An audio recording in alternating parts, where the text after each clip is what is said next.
From Colorado State University, this is the Emmy Award-winning Campus Television.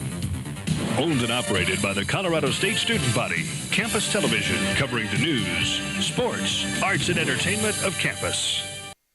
Tonight on CTV, multiple student organizations deliver a compact to the CSU administration in regards to concerns on free speech violations. Then a new innovative cancer therapy developed by researchers at CSU. Finally, some Coloradans can expect more money in their pockets starting next year. All that and more tonight on CTV.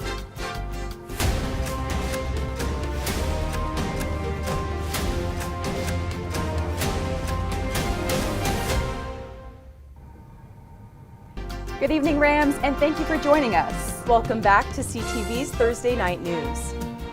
I'm Gabrielle Bergh. And I'm Gabriele Hibbitts. Just hours ago, students gathered on the Laurie Student Center Plaza to march to the administration building and deliver a compact to Amy Parsons. The compact calls upon campus administration to uphold their core values of democracy and lists steps to take in order to do so, such as protecting undocumented and international students, LGBTQ+ students, and rejecting the Trump administration's compact for academic excellence in higher education if Colorado State does receive it.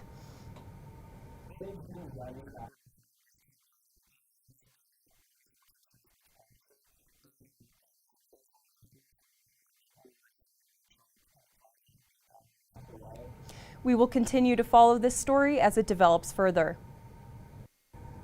A climber fell at Duncan's Ridge, a climbing area in Fort Collins near Horsetooth Reservoir, on Friday afternoon, prompting a rope rescue conducted by Poudre Fire Authority.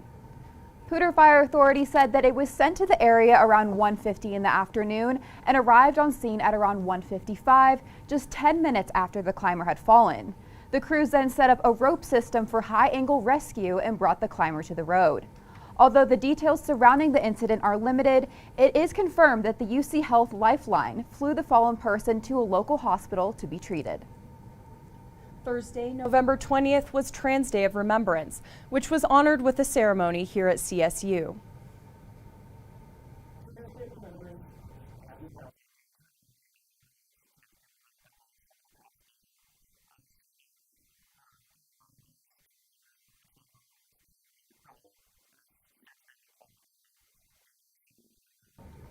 During the event, keynote speakers talked about their own experiences with being transgender, discussed threats to the community, as well as voiced support for their transgender loved ones. And while it was an emotional ceremony, it was a hopeful one for many. The event, which had been supported by Colorado State University for the last decade, had its funding pulled by the university due to concerns about potentially being sued for not following executive orders surrounding DEI that had been issued earlier this year. The event was instead sponsored by ASCSU as well as the Pride Resource Center. A new innovative cancer therapy has been developed by researchers at CSU. The U.S. Food and Drug Administration recently cleared this therapy for testing in a phase 1 clinical trial and will enroll patients with relapsed ovarian cancer in the treatment by the end of this year.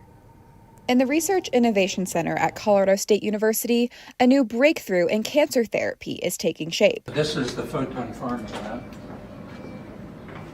CSU professor Raymond Goodrich leads the startup Photon Pharma, the team behind a new personalized immunotherapy now entering clinical trials. This treatment is taking a more internalized approach in efforts to make it more affordable and more accessible to patients. All of that manipulation that's normally done outside the body, we're doing it inside the body. The first trial will treat ovarian cancer patients who have relapsed, but the technology could one day apply to other solid tumors, including lung, breast, and colon cancers. Goodrich says the power of this therapy is its precision, being uniquely tailored to the individual. Everybody's cancer is unique and specific to them.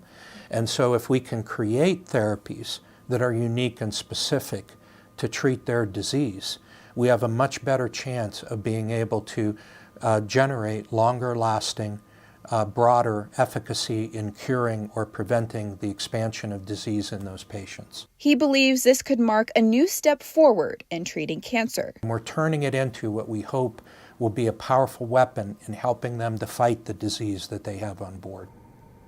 If the therapy proves to be safe after a year, an additional 12 patients for a second year of testing will be added.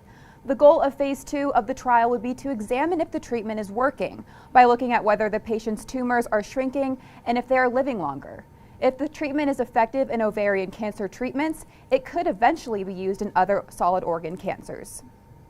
Now, don't go anywhere, Rams. Right after this, we'll take a look at the weather and a long overdue snow that fell this week. And anchors Robert Sides and Madison Szpunar will take over desk to finish tonight's coverage.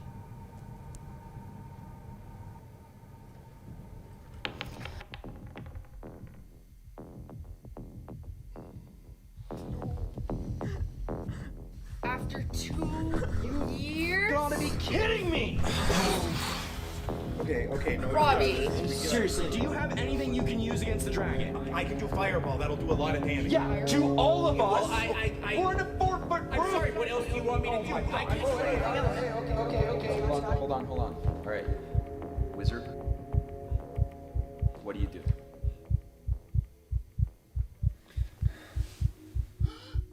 Wizard? I don't think I'm into this kind of stuff fully. I can't do it. Hey, I think I'm pretty anxious. I'm just. Yeah, no, we can pause this. We can take a break. Let me go get some water. Yeah. Grab a snack. Yes, we're good.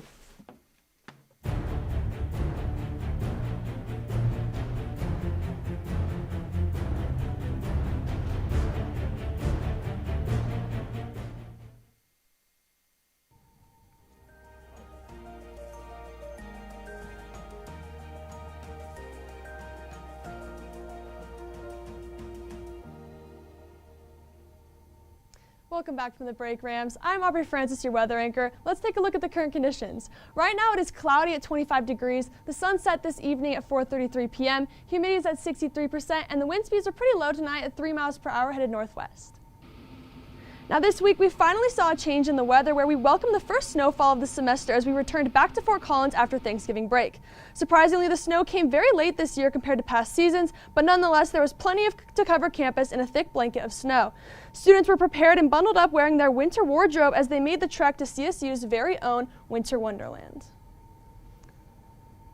Now, looking at our overnight lows, as we head down that I-25 corridor, it's going to be pretty cool tonight in the 20s with Colorado Springs at 23 degrees and Pueblo going to be at 18 degrees. Now, moving over to our eastern plains, we're going to continue to get cooler temperatures headed below the 20s with Lyman at 15 degrees and Lamar at 19 degrees. Now, finally looking at our western slopes, actually, we're going to look at tomorrow's forecast. Actually, it's going to be a high of 38 degrees and a low of 25 degrees. The sun's going to set tomorrow at 4:33 p.m. Humidity is at 64%, and the wind is going to be at 5 miles per hour headed southwest. Now, looking at our 5-day forecast, you're going to get to see both clouds and sun, along with much warmer temperatures than we're currently experiencing, headed from Saturday at 46 degrees all the way up to our highest of the week, 60 degrees on Tuesday. Now, thanks, Rams. That's all I have for me. I hope everyone gets to see the snow and experience it just as much as I am. Now, back on desk. Thanks, Aubrey. Hi, Rams. I'm Madison Szpunar. And I am Robert Sides. So it looks like the front range snow drought has ended with the snowiest storm that we've seen in a while. I think it's the snow that we haven't seen in a while is what shocked me. I was so happy when I looked out my window and I actually saw some flakes coming down. Well, are you ready for the next about 5 months of nonstop snow, it feels like? I'm excited, but probably not. I do love the sun. I do love the warm. I mean, as of recently, it feels like it's just been raining coins and bills. And speaking of coins and bills, Colorado's minimum wage is set to increase at the start of next year. Workers will go from making $14.81 an hour to $15 an hour. Tipped workers will also see a bump up to $12.14 an hour. And in some areas, pay will be even higher, such as Denver leading at $19.29 an hour. Every year, Colorado continues to adjust its minimum wages to better accommodate for cost of living.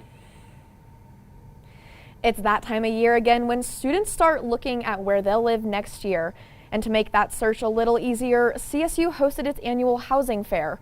Apartment complexes, real estate agents, and service providers packed the Laurie Student Center ballroom, giving students a convenient place to explore their options for off-campus living. A chance for a prize, and for many students, a step closer to finding next year's home. The CSU Housing Fair brought out dozens of apartment groups and property managers to help students explore off-campus living. I think the fair is an excellent first opportunity for students to learn about off-campus housing options, and it brings them all to one place. So they're not having to pop property to property, they can just kind of see them all in one spot. Most of our first-year students don't bring a car to campus, so it's easier for them to just come here, see all the property managers that we have, all of the resources that we have in one space. Moving through the fair, it became obvious that each vendor is offering something a little different, giving students plenty of options to find out what housing works best for them. We at the Outpost offer free parking, and we offer a shuttle to campus, brings them back and forth, 7 a.m. to 6 p.m. It is amazing for the students being just a little bit farther away from campus. I think that we're a great fit for CSU students because we are the best price per square foot. I know affordability is so huge this time of year, and also the shuttle being so amazing to help students go back and forth. So when it comes to inviting vendors, we have a property management list that we send it out to. There's probably 150, 200 property managers across the city of Fort Collins that we send it out to. And that list isn't just focused on apartment complexes. And then we bring out campus and community partners as well that we think would be beneficial for students, like Student Legal Services. It's really important that you understand what a lease is before you sign a lease, so having them here is really important. This has been Madison Szpunar, CTV Channel 11. A lot of students say the fair gave them a better start on their housing search, and organizers hope to see even more participation next year. If you have questions about housing, resources and information are still available through CSU Off-Campus Life. Don't go anywhere, we've got more coming up after the break. Our sports anchor Payton Barill will take a look at what's happening in CSU sports, including highlights and updates that you won't want to miss.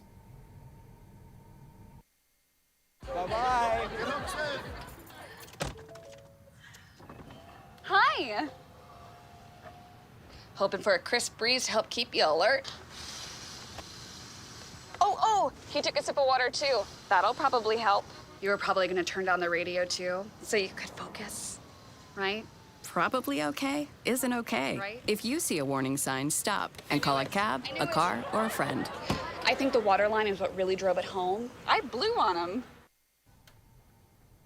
Good evening, Rams. I'm your sports anchor, Payton Barill. Last Friday, the fall season wrapped up for Colorado State football, hosting Air Force at Canvas Stadium for their final game of what has been a tough season.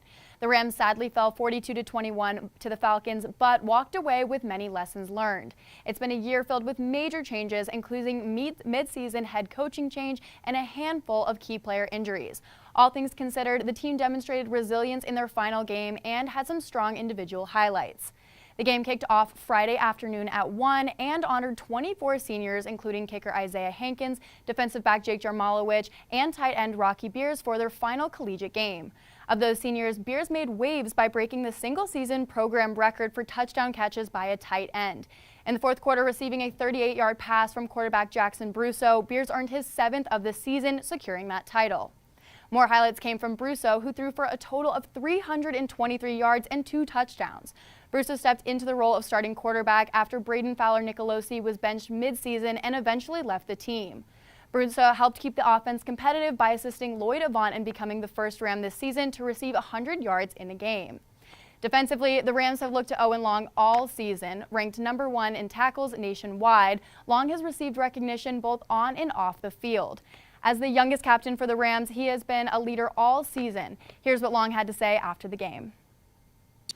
There is stuff to be proud of, and through all the bad, there's stuff to build on as well. So it's all about just, you kind of find out, take a lot of pride in who you are as a man and what type of product you put out, and just continue to keep getting better through the off season now and into next season.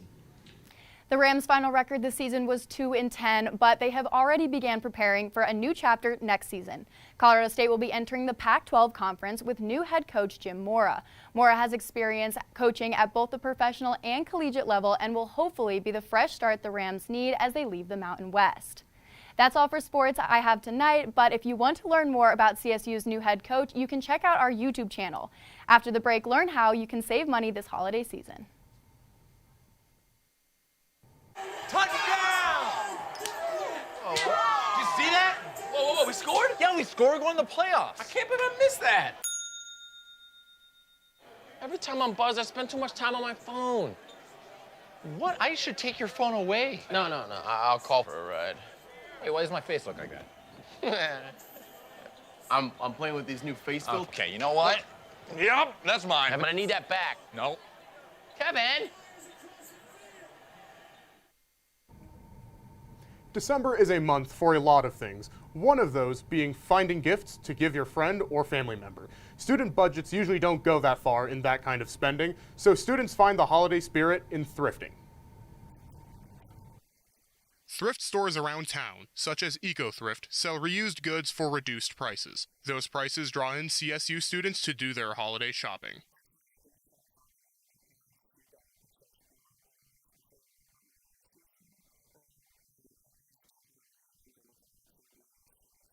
These thrift stores sell most things you'd find at big box retailers, making them an ideal place for grabbing presents in a pinch. I know all of my friends really like hoodies, sweatshirts. It's getting colder out there, and a lot of my friends have made comments saying that they do want more hoodies and sweatshirts. Many CSU students live on shoestring budgets while taking classes and working part-time jobs. These students visit thrifters that are close to campus, such as Collective Vintage on Elizabeth Street. The prices at Collective Vintage and other thrift stores just really help me be able to get those gifts for people I love over the holidays and not have to worry about how much I spend. Both EcoThrift and Collective Vintage have close relationships to the CSU thrifting community.